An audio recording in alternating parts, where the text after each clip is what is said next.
యతి centre channel ప్రేక్షకులకి స్వాగతం. మనం ఈ ఛానల్లో గోరగారు రాసినటువంటి మూఢనమ్మకాలు నాస్తిక దృష్టి ఈ పుస్తకం నుంచి ఆయన నాస్తిక దృక్పథంతో మూఢనమ్మకాలని ఎలా వివరించారు, ఎలా చూశారు అనేది తెలుసుకుంటున్నాం.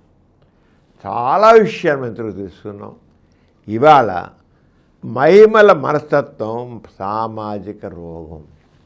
మనం చాలా ఈ మహిమల గురించి వాటికి తెలుసుకుంటాం కదా, చదువుతాం కదా. గోరగారు చెప్పింది, అబ్బో మహిమాన్వితుడు, ఆ బాబాజీ మహిమాన్వితుడు, దైవ సంభూతుడు, దైవశక్తులన్నీ ఆయన దగ్గర ఉన్నాయి అని అనుకుని ఆయన కాలం ఇప్పుడు సాష్టాంగ ప్రణామాలు చేసేవాళ్ళు ఉన్నారు. మూర్ఖంగా నిజంగా మహిమలు ఉన్నాయా, నిజంగా దైవశక్తులు ఉన్నాయా, నిజంగా దేవుడు ఉన్నాడా, అసలు మహిమలు ఉన్నాయని నమ్మడం ఎంతవరకు కరెక్ట్. కానీ మూకొమ్మడిగా నమ్మేస్తుంటారు. ఓ బాబా వచ్చాయంటే ఓ పిచ్చి పిచ్చిగా వేలం వెర్రిగా ఆ బాబా ఇంటి పడి భజన చేసుకుంటూ దండాలు పెడుతూ కాలం పెడుతుంటాడు. వాడు బాబా వీళ్ళందరికీ ఆశించిపోతాడు. నిజంగా బాబాలో మహిమలు ఉన్నాయా, నిజంగా ఏమీ కాదు, మామూలు మనిషి, వేషం, అదొక వేషం అంతే. వీళ్ళందరూ అంటే కాబోలు నాకు ఉన్నాయి వాళ్ళు అనుకుంటున్నాడు, అంతే అనుకుంటాడు. వీళ్ళందరూ ఓ గొప్ప గొప్ప అమ్మాయి అన్నారు కనుక తనకి ఉన్నాయి అనుకుంటే అది భ్రమలో పడితే భ్రమలో పడవచ్చు. నేను దేవుడు అంటున్నారు, అందరూ దేవుడు అంటాక నేను దేవుడిని అనుకోవచ్చు. అదొక మానసిక రోగం. ఆయనది మానసిక రోగమే. వీళ్ళ కాలం పడడం ఇదొక మానసిక రోగం. నేను దేవుడిని అనుకోవడం కూడా మానసిక రోగమే. ఇద్దరిది మానసిక రోగమే. ఇప్పుడు గోరగారు ఈ మహిమల మనస్తత్వం, ప్రజల్లో ఉన్నటువంటి ఈ మహిమల మనస్తత్వం వేలం వెర్రిగా ఉంది కదా, మహిమల మనస్తత్వం, దాని గురించి గోరగారు ఈయన రాశారు. ఈయన సంఘం పేపర్లో కదా, ఎథిస్ట్ పేపర్లో 1973 ఆగస్టులో దీని గురించి రాశారు. ఏం రాశారో ఇప్పుడు మనం తెలుసుకున్నాం. ప్రశ్న గోరగారికి ఆ పేపర్లో ఒక పాటు ప్రశ్న అంటే, సాయిబాబా అద్భుత మహత్యాల గురించి మీ అభిప్రాయం ఏంటి? సాయిబాబా మహత్యాలు ఉన్నాయంటారు కదా, ఇలా అంటే మీ భంగం వస్తుంది, లేదా ఒక పెద్ద ఎంత అపెండిసైటిస్ కడుపులో నొప్పున్నా సరే ఇలా చేయి పెట్టి ఇలా అంటే ఆ కడుపు నొప్పి మామూలు లేకుండా పోతుంది. వాడు గుండె జబ్బు వస్తే ఇలా అంటే చాలు, లేదా ఇలా అంటే చాలు గుండె జబ్బు అంతా పోతుంది. ఇలాంటివి ఉన్నాయి నమ్మకాలు, చెప్పలేని నమ్మకాలు ఉన్నాయి. ఆయన గుండె జబ్బు అందరూ చచ్చిపోతున్నారు, ఒక ఎంతో కాలం బతకమని చెప్పారు డాక్టర్లు. కానీ సాయిబాబా దగ్గరికి వెళ్ళేకల్లా ఆ చేత ఇలా అన్నాడంతే, ఇలా అన్నా టచ్ చేశాడు, గుడి తప్పిపోయింది అని చెప్తారు. అసలు ఆ మనిషి ఉన్నాడో లేదో, వెళ్ళాడో లేదో అనవసరం. పుకార్ల మాత్రం కోకొల్లలు ఉన్నాడు. అసలు మనిషి ఉండే నిజంగా డాక్టర్ పరీక్ష చేసి నీకు గుండె జబ్బు ఉంది, గుండె పెరిగిపోయింది, గుండె అయిపోయి పాడైపోయి పూర్తిగా పాడైపోయి చెప్పిన తర్వాత బాబా గారి అంత పుట్టింది అమ్మకు. ఒకవేళ ఎవడో చెప్తే ఆ డాక్టర్ కూడా సరే జ్ఞానం లేనివాడే, వీడికి చెప్పేవాడు జ్ఞానం లేనివాడే, అది ఏం లేకుండానే తగ్గిపోతుంది.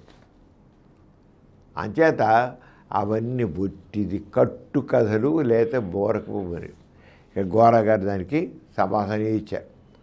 సాయిబాబా అద్భుత మహాత్యాల గురించి అభిప్రాయం ఏంటంటే దానికి గోరగారు మహాత్మ్యాలు అద్భుతాలకు సంబంధించిన విషయాలు, అంతేకాదు అద్భుతాలే కదా. నేను చాలా పరిశోధించాను. గోరగారు నిజమే, చాలా సైంటిస్ట్ గోరగారు ఎన్నో విషయం పరిశీలించారు. ఆయన దగ్గర నేను ధైర్యంగా నేను ఎన్నో పరిశీలించాను. నాకు అవి 3 భాగాలు కనిపించాయి. ఈ మహత్యాల గురించి ఏమైనా చెప్పినట్లయితే నాకు ఏవైతే మహత్యాలను 3 రకాలు చెప్పారో 3 రకాలుగా నాకు కనిపించాయి. ఒకటి ఏవైతే జరుగుతాయని చెప్పారో జరగలేదు.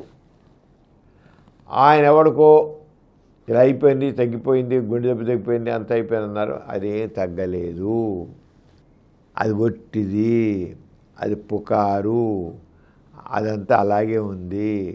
ఆయన ఏదో బకెట్లో ఇలా చేపెడితే బకెట్ నీళ్ళు పెట్రోల్ అయిపోయాయంటే పరిస్థితి ఏమీ లేదు అని పుకార్లు. అంచేత ఒకటేంటి, ఏవైతే జరుగుతాయని చెప్పారో అన్నీ జరగలేదు. ఇక రెండోది ఏంటి, అవి హస్తలాఘవం.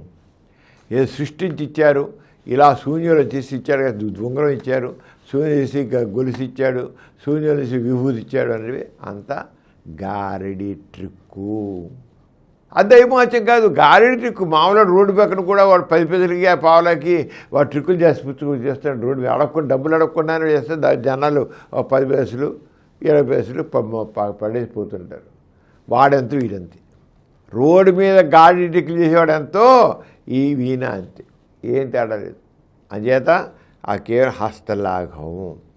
మూడోది ఏంటి, అవి అరుదుగా జరిగే ప్రకృతి వైపరీత్యాలు. కొన్ని మహత్యాలు కాదు, ప్రకృతి వైపరీత్యాలు జరుగుతుంటాయి, అంతకంటికి ఏమీ లేదు.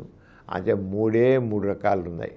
అంతేగాని మహత్యాలు కాదు, దైవశక్తులు కాదు. ఆ వ్యక్తిలో ఏ రకమైన శక్తి మామూలుగా అందరి మనుషులకు మించే శక్తి లేదు, అంతే.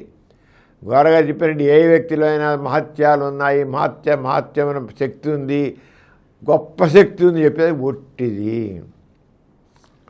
ఆ వ్యక్తి కూడా అందరితో సమాన వ్యక్తి, తక్కిన మనుషులతో సమానమే తప్ప ఆ వ్యక్తిలో ఏమీ లేదు, గుర్తించండి అంతే. ఎవరికైనా మహత్యాలు ఉన్నాయి, మహత్యమైన శక్తి ఉంది అని చెప్తే ఇది ఏమీ లేదు, వాడు మామూలు మనిషే అంతే. మామూలు మనిషే. మామూలు మనిషి కాకుండా ఎవడు ఉండడు, దైవశక్తి లేదు. స్పష్టంగా చెప్పారు గోరగారు. అది కరెక్ట్, 100% కరెక్ట్. అది ఇంకా చెప్తారు గోరగారు. సత్యసాభావ విషయంలో ఆ మహత్యాలు నేను హస్తలాఘం విద్యలు అంటాను, స్పష్టంగా చెప్పేశారు. అవన్నీ గాడి టిక్లు అంటాను అన్నారు. శాస్త్రీయ పరిశోధనకు తాను సహకరిస్తానని సాయిబాబా అంగీకరిస్తే ఆయన చేస్తున్నారు చెప్పడే మహత్యాలను పరీక్షించి యథార్థం బయటపెట్టడానికి నేను సిద్ధమే.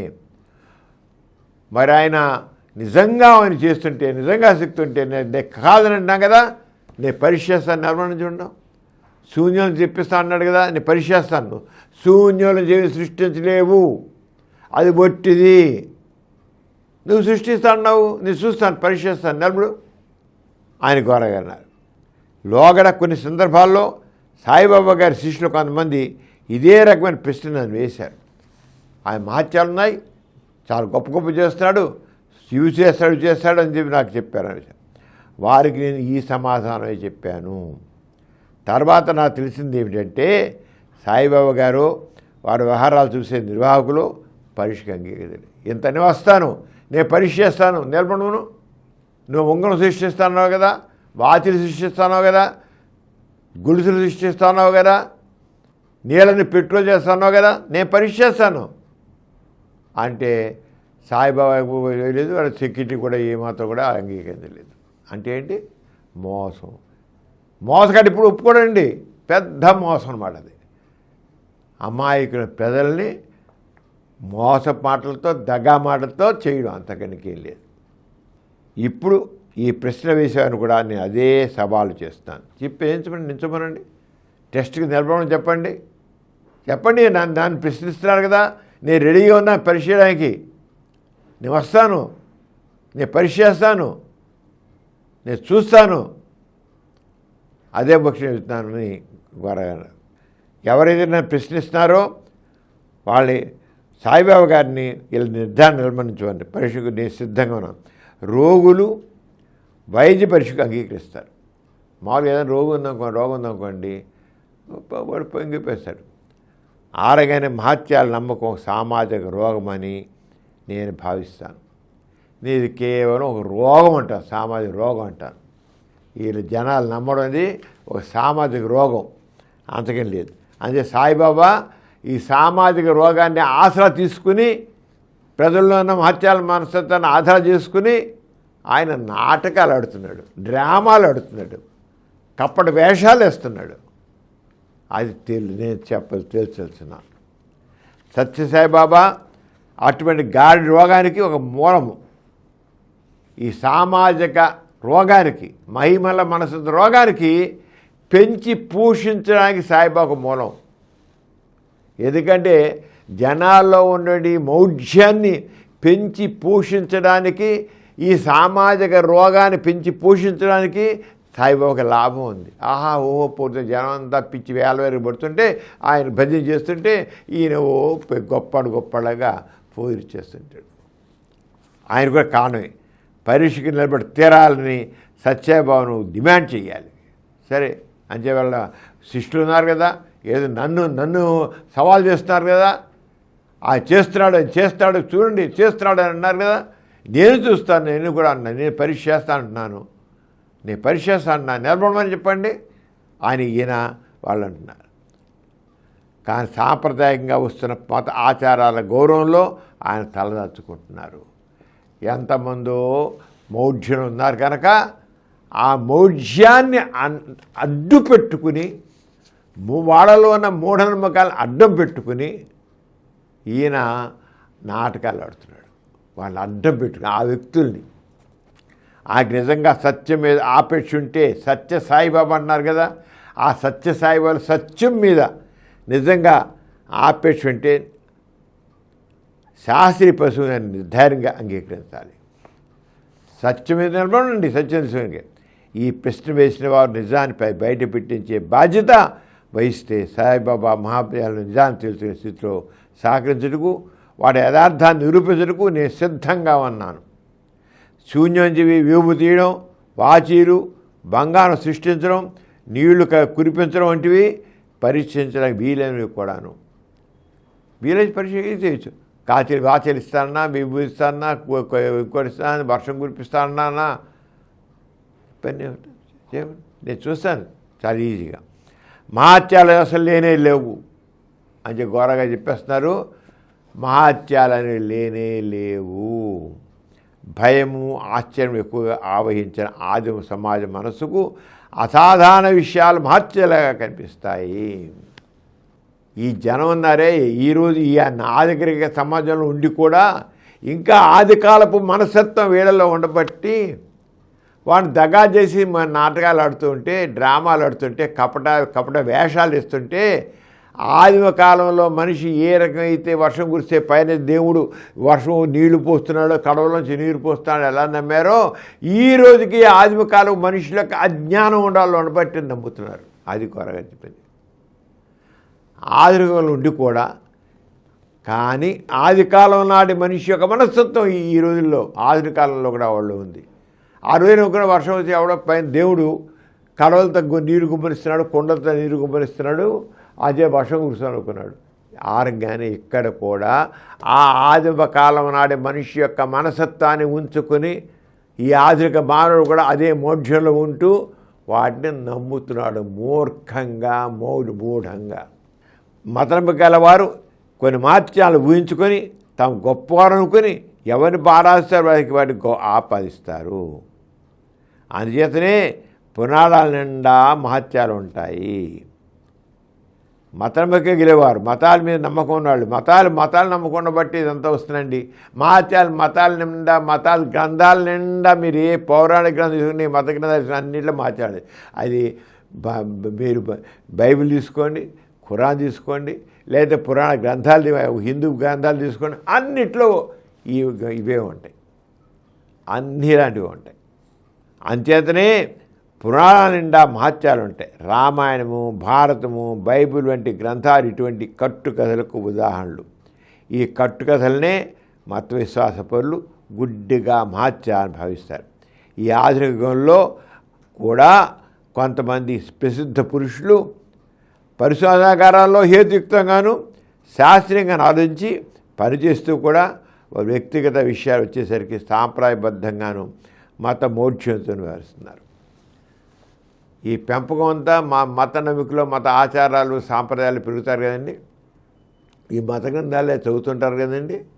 అంచేత వీళ్ళు బుర్రకి సైంటిస్టులు కూడా వాళ్ళు ఆ కేవలం ల్యాబొరేటరీ వరకే వాళ్ళు శాస్త్రీయంగా ఆలోచిస్తారు. ఎప్పుడైతే ల్యాబొరేటరీ బయటకు వచ్చేస్తారో మళ్ళీ వాళ్ళు ఈ మనుషులే. ఇప్పుడు ఎలా అయితే ఒక డ్రామాలు వేస్తాడు, వాడు స్టేజ్ ఉన్నతర ఒక కృష్ణుడు పాత్ర వేస్తాడు, కృష్ణులాగా వేస్తాడు. రాముడు పాత్ర వేస్తాడు, రాముడు వేస్తాడు. వాడు మళ్ళీ ఆ స్టేజ్ కింద ఏమంటాడు, వాడు మామూలు మనిషిలో ఆ డ్రెస్ తీసేగానే మామూలు మనిషిలాగా అంటాడు. వాడు అంతవరకు నట్టమత అలాగే ఉంటుంది. అలాగే ఈ సైంటిస్ట్ కూడా సైంటిస్ట్గా చేయవలసిన ప్రయోగాలు సైంటిఫిక్గా ఆలోచన చేయాలి కనుక ఆ సైంటిస్టు దాంట్లో ల్యాబొరేటరీలో ఉన్నంత వరకు సైంటిఫిక్గానే వ్యవహరిస్తాడు సైంటిస్ట్. ఆయన ఎప్పుడైతే దాని మీద బయటకు వస్తాడో, ల్యాబొరేటరీ నుంచి బయటకు వస్తాడో, రాగానే మళ్ళీ వీడికున్న మత ప్రభావం వల్ల, మత గ్రంథాల ప్రభావం వల్ల, ఆచారాలు సాంప్రదాయాల వల్ల అర్థం బర్థం లేని మూర్ఖత్వం కూడినది, మూఢత్వం కూడినటువంటి వాటిని నమ్ముతూ ఉంటాడు. అది మనుషుల డ్యూయల్ పర్సనాలిటీ. ల్యాబొరేటరీలో ఒక రంగాను, బయటకు ఇంకో రంగాను. ఇలాంటి వాళ్ళ వల్లే బాగా ఆ సైంటిస్ట్ గారికి అంత ఒప్పుకున్నారు కదండి, ఈ సైంటిస్ట్ గారు ఈ బాబా గారికి వెళ్ళారండి అని చెప్తుంటారు. ఎంత ఆరంగాను భారీ ఈ నిజాయితీ లేని నాస్తికత్వం బయట పెడుతుంది. నాస్తికత్వం మాత్రం ఇలాంటి వాళ్ళు బయట పెడుతుంది. కొన్ని చోట్ల వారు అవివేకంగా వ్యవహరించే తీరును విమర్శించుకు ఇతర రంగాల్లో వారు సాధించిన విజయాల మీద మనకున్న గౌరవం అడ్డు రాదు. వారు సైంటిస్ట్గా విజయం సాధించారా, గ్రేట్. కానీ ఇలాంటి సైంటిస్టులు మాత్రం బయట వచ్చేది. ఇప్పుడు సూర్యభగవంతుడు ఉన్నాడండి, ఆయన మంచి సైంటిస్టే ల్యాబొరేటరీ వరకు. బయటగానే సత్యసాయిబాబా గారు ఇలా తీసి వాళ్ళు విభూషిస్తే అమ్మో ఏ మహత్యం అన్నాడు. అరే శూన్యం నుంచి ఏమీ రాదు అని తెలిసినా సరే ఇంకేమాత్రం కూడా ఆయన ప్రయత్నించకుండా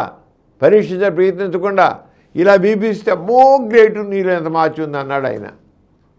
ఏంటి నాస్తికత్వం మాత్రం ఇలాంటి వాళ్ళని ఊరుకోదు, తప్పకుండా బయటపెడుతుంది. సత్యసాయిబాబా వంటి వారి మహత్యాల్లోని యథార్థాన్ని బయటపెట్టడం ప్రజలను నాగరికులు చేయడానికి చాలా అవసరం. అంచేత సత్యసాయిబాబా లాంటి చేసే ఈ నాటకాలు ఉన్నాయే, గాడి ట్రిక్కులు ఉన్నాయే, బయటపెట్టే అవసరం ఎంతైనా ఉంది. అయితే నిజమైన నాగరికత నుంచి ప్రజల దృష్టిని మళ్లించే మహత్యాల వాతావరణం మరింత ఎక్కువగా ఖండించాలి.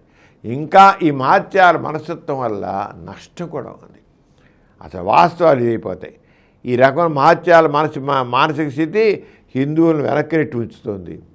ఈనాడు సమాజం ముందుకు వెళ్లకుండా ఉందంటే, కేవలం భారత సమాజం వెనకబడి ఉందంటే దానికి కారణం వీళ్ళ ఉన్న మూఢనమ్మకాలే. ఎందుకు అడ్వాన్స్ కంటే సమానంగా మనం లేము అంటే కారణం ఈ మూఢనమ్మకాలే, మహత్యాల మనస్తత్వమే. అవివేకులపై మోసగాళ్ళు బతుకుతారు. మహత్యాలు అద్భుత శక్తులు దేశంగా భారతదేశం భావించబడుతోందంటే మరొకన దయనీయమైన దారిద్ర్యం, అంతులేని అజ్ఞానం, తల ఉంచుకునేట్లు చేసే అస్పృశ్యత, అత్యధికమైన అవినీతి కూడా ఈ దేశంలో ఉన్నాయి. ఒక పక్క మహత్యాలు చేశాను, కానీ మల్లవన ఈ మూఢనమ్మకాల వల్ల, ఈ మహత్యాల మనస్తత్వం వల్లనే మన దేశంలో దయనీయమైన దారిద్ర్యం ఉంది, అంతటి అజ్ఞానం ఉంది, తల ఉంచుకునేట్టు చేసే అస్పృశ్యత ఉంది, అత్యధికమైన అవినీతి కూడా ఉంది. శూన్యమైన హస్తాల్లోంచి సాయిబాబా బంగారు ఉంగరాన్ని నిజంగా తేగలిగితే ఆహార సైన్యాన్ని సృష్టించి ఆకలిగొన్న అన్నార్తులకు ఇంత అన్నం ఎందుకు పెట్టకూడదు? అందులో సత్యసాయిబాబా రోజుల్లో ఆయన ఏరియాలో బాగా కరువు ఉండేది. అంత కరువు ఉన్నప్పుడు కూడా ప్రజలందరికీ, ఆయన మాదేదాకా ఉన్న ప్రజలందరికీ శుభ్రం తిండి చేయించుకు అంత కరువు ఎందుకు రావాలి? అక్కడ ఆకలి సావులు వచ్చాయి ఆయన చోట, పుట్టపర్తి అసలు ఆంధ్రప్రదేశ్లోనే ఆకలి సావులు వచ్చాయి.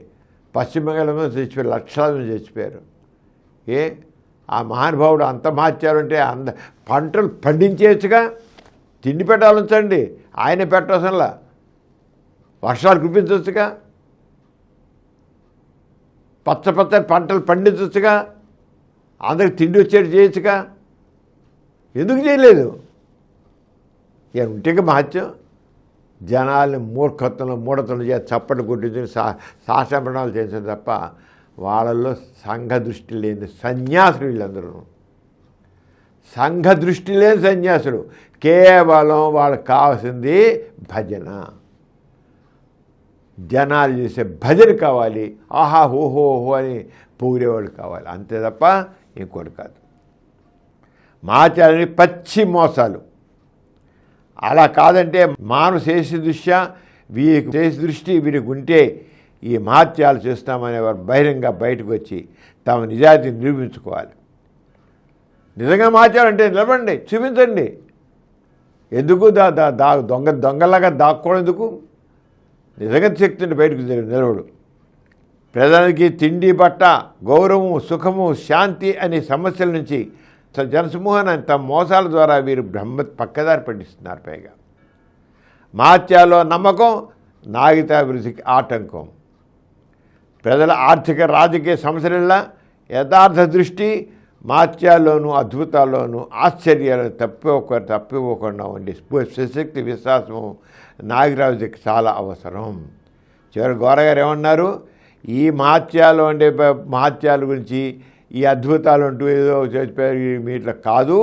కావాల్సిందంటే మనుషుల్లో కావాల్సింది సుశక్తి విశ్వాసం కావాలి, నాగరికత అభివృద్ధి కృషి చేయాలి. అంతేగాని సమాజంలో ఉండి మూఢనమ్మకాల మనస్తత్వం, మనస్తత్వం పురోగతికి, నాగరికత పురోభివృద్ధికి అవరోధం, సమాజ పురోగతి అవరోధం. అంచేత ఈ మహిమల మనస్తత్వం బాబాలు ఏదో చేస్తారు, వాళ్ళ రోజు వైశక్తిని ఇంకోటి వదిలిపెట్టండి. ఈ బాబాలకి స్వామీజీలకి శాసనం మానేయండి. వాళ్ళు పక్క మోసగాళ్ళు. మీ అజ్ఞానం మీద, మీ మూఢత్వం మీద, మీ మూర్ఖత్వం మీద వాళ్ళు బతుకుతున్నారు. మీరు యథార్థాన్ని తెలుసుకోండి. అది మహిమల మనసు వదులుకోండి. మహిమల మనసు ఉందంటే, మూఢనమ్మకాల్లో ఉందంటే అది మీలో నుండి ఒక రకమైన సామాజిక రోగం అన్నమాట. అది రోగం. అది ఆ రోగాన్ని వదిలించుకోవాలి, చాలా అవసరం. ఆ రోగం వదలాలంటే నాస్తికత్వమే కావాలి అని గోరాగా చెప్పారు. మరి మరొక విషయం మీద వచ్చే ఎపిసోడ్ తెలుసుకుని అంత సెలవు. మరి నమస్తే. ఈ కార్యక్రమం మీకు ఎంతో నచ్చింది కదా. ఇటువంటి మరిన్ని వీడియోల కోసం అనతి కాలంలోనే 20 కోట్లకు పైగా వ్యూస్ సాధించిన సమరం ఛానల్ సమర్పించు యతీష్ సెంటర్ ఛానల్కు సబ్స్క్రైబ్ చేయండి, లైక్ చేయండి, మీ ఫ్రెండ్స్కి షేర్ చేయండి. అలాగే ప్రక్కనున్న గంట సింబల్ని ప్రెస్ చేయడం మర్చిపోకండి.